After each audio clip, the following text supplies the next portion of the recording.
Namaste, family. Namaste, family. Namaste, namaste. Namaste, family. Peace, shalom, salam alaikum. You know, as a soccer player, those of you who play, say, football or any sports, we know what we call memory, muscle memory. As an older soccer player, I find it interesting that many older soccer players want to start coaching each other before we play a game at age 50, 60. And it is quite clear that many instructions given on the sideline before we enter the game does not really, even though it registers in the mind that, oh, okay, this is the plan. However, unfortunately, muscle memory takes over. Muscle memory takes over. How does that relate to what we're about to share today? That humanity definitely needs relief from belief. We know for a fact that beliefs, to believe is not always factual. No, it's not always factual. And this is where the rubber meets the road. If you are a believer, are you sure in what you believe in? Because almost everyone who claims to know God or believe in God, everyone who claims to believe in God, not know God, believe in God, in a way they're saying they know God, but they don't know God. So they use the word believe, meaning they are not sure. They are not sure. That's why you believe. I believe. And they, oh, I didn't know it was like that. I didn't know it was like this or like that. Things change because belief is not always what factual. This is very, very important. Um, Contrary to love, we know belief fails. Belief always fails. It will fail. Belief will fail. Yes, we know that. It has a propensity to fail. But we know true love, Christ-like, never fails. It takes us to the end. It takes us through death. Yes.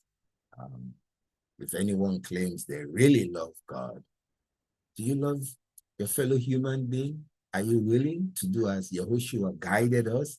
That the true love is about a friend willing to die for the other, not just to believe it.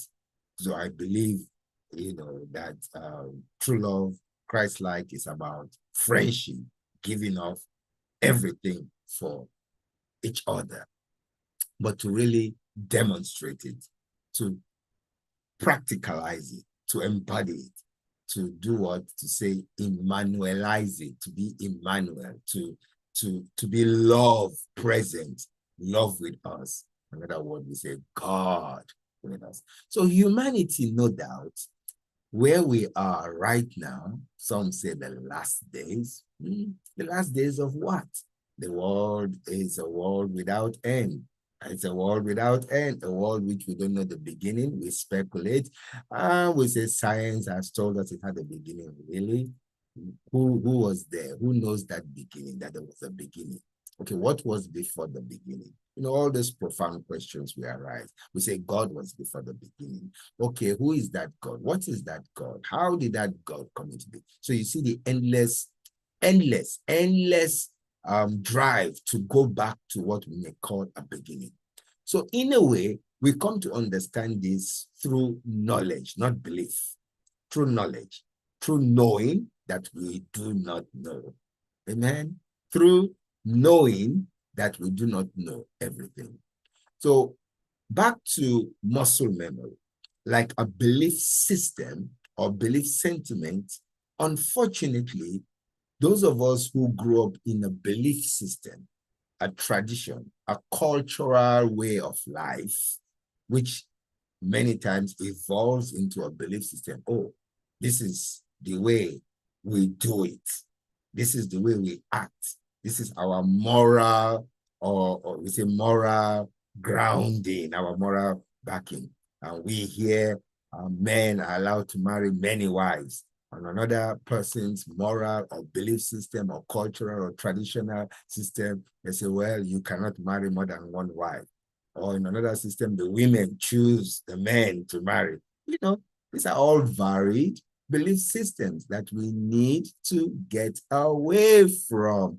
Because again, listen, if we say there's one entity, one God, that one God has one system, should have one system.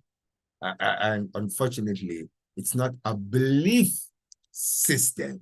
It cannot be a belief system. It's a love system. And a love system is a knowledge-based system, a know-how system, ability and capacity to do what? Create, bring something else into being, something for the good of the other. So humanity, a beautiful world, a beautiful world. Humanity has shared divinity because we are created not by ourselves. No one out there, no matter how eloquent, how much your emotion, sentiment makes you think you believe in God because it has been drilled into you a certain way. Let's take it with a pinch of salt. You are just like everyone else who has the same potential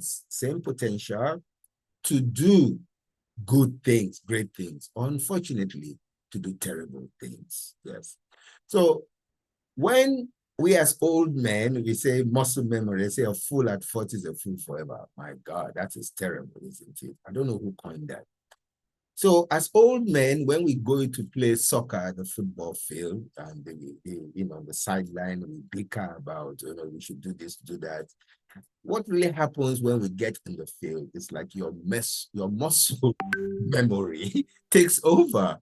Yeah, there are certain moves you just cannot do. You've not walked on that move for a while. Nobody can tell you in a minute right now that, you need to start using your left feet when you're always using your right feet, or they put you in the wrong position. Now, how does that all relate to belief? When you have a belief that we can beat the other team, we can beat them, or you look on statistics, oh, they have only 9 men, or last time we beat them, we can beat them. When you have such sentiment, it may be supported by some statistics that you've always beaten them, but you don't know how they are today. Yes. So we're coming to today.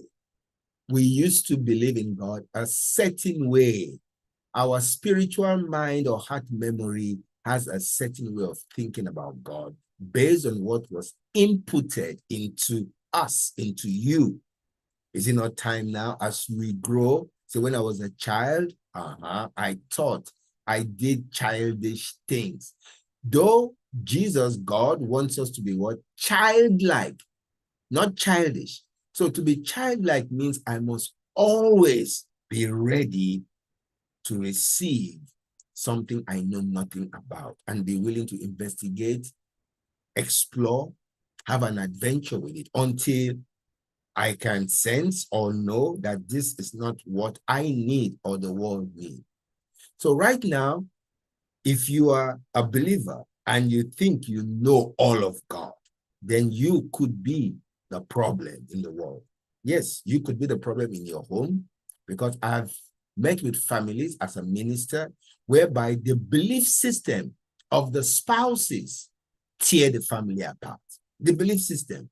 The husband and wife may not actually, again, believe. They don't love each other. They come together based on a belief that, again, somebody or this movement or that movement or this church or this organization is going to save us. That we will believe what this man or this woman is saying, as we say, a woman or man of God, that this tradition that they have set forth is going to save the world, save their family. And maybe the husband and wife in the same belief system. Unfortunately, because it's the belief system, not a love system, they really don't align together in love. They don't, because everyone is in their head. In their head, they are trying to, again, align with the dogmas, the doctrines, the dogmatic dogmas that most times want people to outsource to give their to give their divinity, to outsource it to another, that, oh, that person is the one who is going to do everything right for us. And that's not the case. That's not the case. That's not the case. So as we continue to greet you with that word, Namaste, that is the word we know. That phrase will change every person who truly zeroes in on it. Namaste, meaning the God in me, the life in me, the good in me, the preciousness in me, the treasure in me, recognizes the same in you, in the other. Wow. Look how simple and beautiful that is. If we can get our state of being, yes, especially from our mind, transformation is needed. This is why Jesus talks about, the Bible talks about renewing of the mind to inherit the Christ-like mind, the mind that asserts, I am. As God says, my name, God says his name is I am. So every one of us houses God, the I am. I am. I'm not a believer. I am a lover. I am a spirit being like you, robed in flesh. I am good. I am very good. Affirm it. If you affirm it to yourself, that means you are affirming it to the other. You cannot be very good and project that the other person is not very good. So this is why beliefs is a problem. In beliefs, we circle around only those persons who carry the same dogmatic doctrines that we believe in a particular community of, we say, believers. Brothers and sisters, belief is the issue. Is the issue.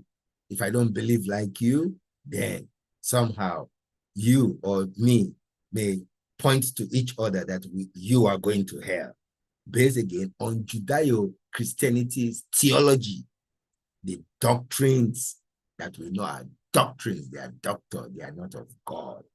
They are man-made machinations. Yes, trying to manipulate others. Why is it that, brothers and sisters, that the chief believer, when you really get to the heart of the matter, the chief believers, they don't really believe in God. No, they don't. They don't, to be honest. They don't tell you that. Your pastors or your preachers, when they are preaching, especially those who will be honest, who've gone to a true seminary or a true theological discourse, they won't tell you that they got to an impasse where they could not really figure out that God is not this man or woman. God is not an anthropomorphic being. And it is that passage, that intersection, that's not so easy to navigate, where you've been drilled, you've been taught, you've been led by thinking, or by people who believe, again, not factual, who believe that God is like an anthropomorphic being. That is, again, human beings trying to create God in our own image.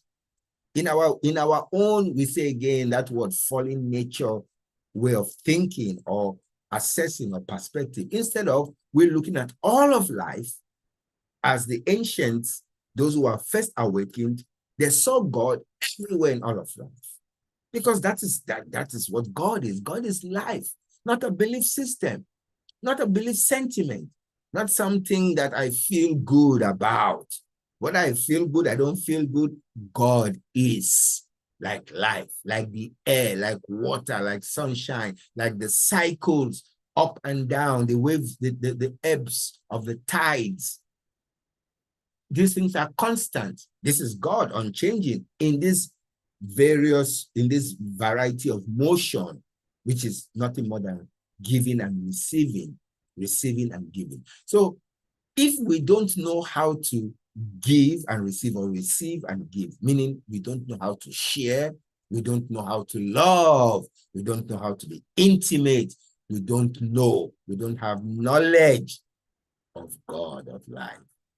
So brothers and sisters, I'm so grateful that you willing to ask questions. You willing to say, wait a minute, where has belief gotten us? Where? And let's not go all the way back 6,000 years or those ages where we don't know nothing about. We think what we read in the script is what it is. No, nobody sat down with God. Nobody. These are all man-made conjectures based on oral traditions that they're trying to now make sense of. So we cannot continue with belief systems. That's exactly what belief systems. It's not a belief system. And even if it's a belief system, it is not a God system, meaning it's not a love system. It's not an intimacy system. It's not a knowing system, not a knowledge system. And my people perish for lack of knowledge. People do what? Perish for lack of knowledge. So, brothers and sisters, old men and women who have been in this religious field, isn't it time we really speak the truth, the real truth that sets people free? That belief is not going to get us to creating heaven on earth. No, it's not. It's not. Only love. And again, understanding love as knowledge, understanding God, love as God, understanding God as one who seeks us to be intimately entwined together. That's where Namaste comes, because we are intimately joined. Not like we say conjoined twins. We are joined together in spirit as one universal soul. In spite and despite, many of us, or some of us out there, are still not awakened into knowledge, into know-how, into godliness, into loveliness, into understanding that spirit within us can do all things. Yes, all things good, and all things are possible through the Spirit, Christ, the charisma of God that is within.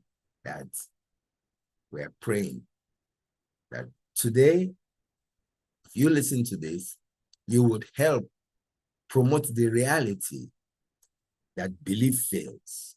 Belief will fail you, but love never fails. Love never fails. So humanity is in need of relief from belief. I love you, and you know how to love because you've been paying attention. And so if you've been paying attention, help us promote, if that's what we have to say, but you know what's right to do. Help us so that we can help each other come to the sanity of knowing that we are all products of God's love, not products of belief. The world right now is a product of belief systems, fighting, jockeying for hierarchical positions, that they are the ones who know God better. The only one who knows God better is the one who demonstrates how he or she is willing to give of his or her life, speaking truth about who we are, whose we are, and how we are created to be universal siblings, the ones who house the Spirit of God. God who is life, life that is in you, life is all around you. So it is in God we live, move, have our being, not in belief. We're already living in love. Namaste, peace, shalom, salam alaikum. Let us continue to seek relief from any form of false belief, any form. It's not our portion anymore. We do not want to be a part of a place, a people who are stuck on belief sentiments. Belief has become like a scheme.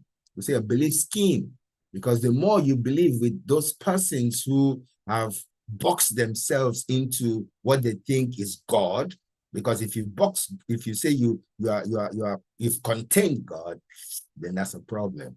That means you've contained. But because we know I cannot contain God only, you have God in you too, and God is around. So you see the difference? So God is not staying in one person's church, residing there, or in the back room, it's in an altar, and somehow only when you go there, it's like a mockery. So humanity needs what? Relief from belief. Namaste, peace, shalom, salam alaikum. Let your today and every day you arise, let it always be about giving belief.